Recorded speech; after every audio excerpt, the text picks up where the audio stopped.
What happens when the government decides that murder isn't just legal, it's a patriotic duty? In a world where insurance companies hike your rates specifically so you'll lose your business on Purge Night, one woman is fighting to end the cycle. But the new founding fathers aren't going to let her win an election if they can just purge her first. Welcome to the most dangerous election in history. They want the impossible. The screen opens on a dimly lit room in 2022. This is the origin story of Senator Charlie Roan. We see a masked purger looming over a family, forcing them to play a sick game. By the end of the night, Charlie is the only one left alive, sitting in the blood of her parents. Flash forward 18 years to 2040. That traumatized girl is now a United States Senator and the leading presidential candidate. Her platform? The total abolition of the purge. For the first time in 25 years, the new founding fathers of America, or the NFFA, are actually scared. They aren't just losing an election, they're losing their grip on a system that uses state-sponsored murder to keep the poor in check. This isn't just a political race, it's a war for the soul of the country. This is the purge, election year. And today we are breaking down every brutal detail. As we move into the present day, we see the political landscape is more fractured than ever. Charlie Roan is a white hope figure, a woman whose moral compass is so rigid it borders on dangerous. Facing her is Minister Edwidge Owens, the NFFA's hand-picked candidate who uses religious rhetoric to justify the annual violence. He calls the purge a cleansing, a holy sacrifice that keeps the economy booming. But the NFFA knows they can't win a fair fight. We do whatever it fucking takes! Just days before the purge, they announce a rule change that shocks the nation.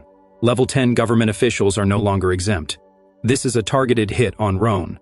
While the rest of the political elite retreats to high-security bunkers, Roan makes a move that defines her character. She decides to stay in her own home. She wants to show the voters she isn't better than them. It's a brave move, but for her head of security, Leo Barnes, it's a tactical nightmare. Hope can lead to a lot of letdown. We're here to experience the purge, to kill. Now walk away. Give it back. I'll give back whatever you stole.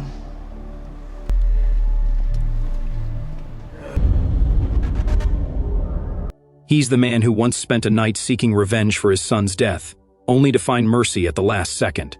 Now he's a professional, a silent protector who has spent the last 2 years turning Roan's DC home into a fortress. He's installed bulletproof shutters, tactical teams, and thermal sensors. But as the sirens wail and the purge begins, the danger doesn't come from the street, it comes from within.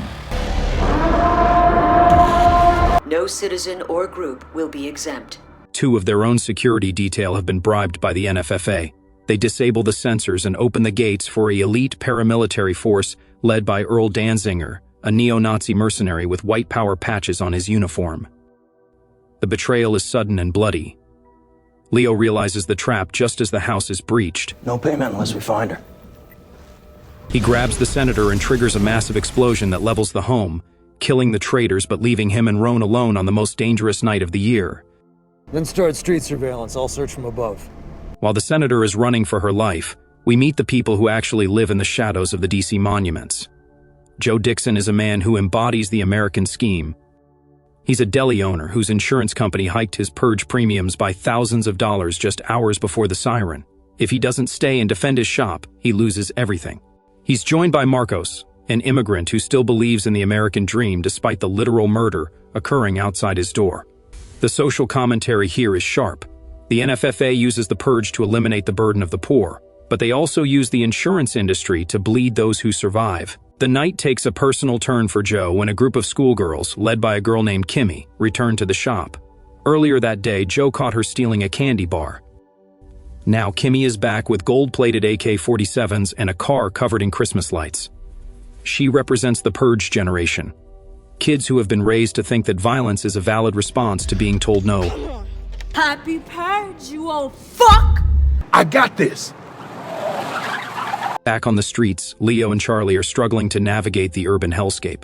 They are hunted by a drone, which Leo manages to shoot down, but the technology of the NFFA is relentless. They are cornered by a group of murder tourists, wealthy foreigners who fly into the United States specifically to participate in the purge. They dress as American icons like Uncle Sam and Abraham Lincoln, treating the genocide as a theme park attraction. Just as a Lincoln purger is about to execute the senator, Joe and Marcos open fire from their deli roof. They save Leo and Charlie and bring them into the shop. forming an unlikely alliance between the political elite and the working class. Dixon. Yeah. You can call me Joe, Senator. The tension in the deli is high. Joe is skeptical of politicians, but he recognizes that Roan is his only chance at a future where he doesn't have to carry a shotgun to work. The night gets even more complicated when the candy bar girls return for a second attempt on the deli. Kimmy and her crew are the embodiment of the Purge's psychological toll. They aren't killing for a cause. They're killing because it's fun. I need you bad. They are finally stopped not by the police, but by Lainey Rucker, a former gang legend turned medic. Lainey drives an armored triage ambulance, risking her life to save people who can't afford a hospital. She represents the hidden heroes of the franchise. The group realizes they can't stay at the deli forever. The neo-Nazi mercenaries are closing in with thermal tracking. They pile into Lainey's ambulance and head toward an underground resistance hub. This is where the film's political subtext becomes text. Y'all need to see this. We're not gonna hurt you. Just help my fucking boy. Call this a safe zone. The resistance is led by Dante Bishop, the man from the first two films who has now become a revolutionary. He doesn't want to wait for an election. He has a plan to storm the NFFA's midnight mass and assassinate their leadership. Listen, give me the phone. Lainey! You're gonna assassinate the minister tonight, aren't you? This creates a moral conflict for Charlie Roan. She tells Dante that if he kills Minister Owens, he makes him a martyr. She believes in the system, even when the system is trying to kill her. It's a debate between revolutionary violence and institutional change. But before they can reach an agreement, the mercenaries find them. In the chaos of the warehouse raid, Leo is wounded again, and the senator is kidnapped. She is taken to the NFFA's Grand Cathedral for the climax of the film. This isn't just a church, it's a theater of death. The elite are gathered in their finest clothes, listening to Minister Owens preach about the necessity of blood. They plan to sacrifice Roan on a stone altar to purify the nation before the election. The rescue mission is a masterclass in tension. Let's go get our girl, yeah? I would like all the founding fathers to come to the altar. Leo, Joe, Marcos, and Lainey storm the cathedral, turning the house of God into a house of war. The shootout in the pews is visceral, a clash between the oppressed and the oppressors. Okay? Yeah. God wants. Shut the fuck up! Leo finds Danziger in the back of the church, leading to a brutal close-quarters knife fight that feels grounded and painful. Meanwhile, Joe finds the senator just as the blade is at her throat. He saves her.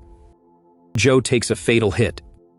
He dies knowing he protected the woman who might actually change things. The film jumps 2 months later to election night. Senator Charlie Roan has won in a landslide. The Purge is officially abolished. We see Marcos and Lainey renovating Joe's deli, a sign of the American dream finally becoming accessible. The movie ends on a haunting note. You can change the law, but you can't easily change a culture of hate. The Purge might be over on paper, but the battle for America's soul is just beginning. This ending serves as a warning about the fragility of democracy and the long road to healing after a period of systemic violence. If you found this deep dive into the world of The Purge fascinating, make sure to hit that subscribe button for Falcon Recaps. We cover everything from horror icons to political thrillers. What movie should we break down next? Let me know in the comments below, and remember, stay safe, even when it isn't Purge Night. You all know the loyal Harmon James? I'd like to introduce a guest.